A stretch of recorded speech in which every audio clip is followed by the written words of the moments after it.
आप देख रहे हैं यमुना जी के बदलाव को। जिस दिन शपथ ली थी उस दिन भी आप यमुना आरती किए थे। 100 दिन पहले भी हम इस माँ यमुना के तट पर आकर के आरती करते हुए उनके चरणों में हमने संकल्प लिया था।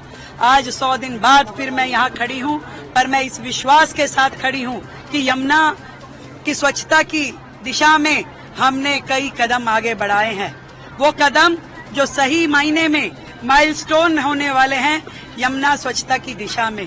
इससे पहले की सरकारों को केंद्र सरकार के द्वारा फंड भी दिया जाता था, सहयोग भी दिया जाता था, परंतु यमुना सफाई के लिए उनके द्वारा कुछ किया नहीं गया। परंतु इस 100 दिन के छोटे से कार्यकाल में हमने वो सभी सख्त कदम जो कि स्वच्छता की दिशा में यमुना के लिए किए जाने थे वो किए। सबसे पहले तो वो जो अनऑथराइज्ड कॉलोनियां, वो जो गांव बिना सीवर लाइन के दिल्ली में जिनका सीवेज प्लांट बह रहा है और जो जा करके यमुना जी में सीधा गिरता है, उनको टैप करने के लिए उन सभी नालों को, उन सभी सीवर लाइनों को दिल्ली में 450 अनऑथराइज्ड कॉलोनी 65 गांवों में नई सीवर लाइन बिछाने का काम, वहां डिसेंट्रलाइज एसटीपी बनाने के काम 4000 करोड़ की लागत से जो शुरू होगा उसको मंजूरी दिल्ली सरकार द्वारा दी गई है। इसी प्रकार जो 38 एसटीपीज वर्तमान में थे जिसमें 22 कार्यरत नहीं थे, उसको भी दिल्ली सरकार ने उनका पुनरुद्धार करते हुए उनको ठीक करवाना, उनको रिवाइज करवाना, उस दिशा में काम किया है।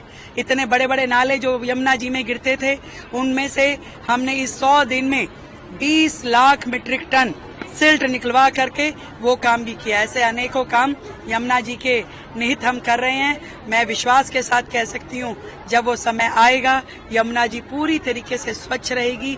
उस दिन दिल्ली वासियों को इस बात का संतुष्टि होगी कि उन्होंने जो सरकार चुनी वो सही चुनी। मैम, आम आदमी पार्टी आपके 100 दिन के कार्यकाल पे सवाल उठा रही है। आतिशी सामने आकर के उन्होंने पूरा डाटा दिया है कि हर मोर्चे पे बीजेपी की सरकार, रेखा गुप्ता की सरकार फेल है। देखिए, उस पार्टी के बारे में मैं क्या ही कहूँ। वो पार्टी विपक्ष की पार्टी है। जब वो सत्ता में थे तब भी विपक्ष में रहते थे, आज तो हैं ही विपक्ष में। तो विपक्ष का जिम्मेदारी होती है कि कुछ ना कुछ बोलते रहें।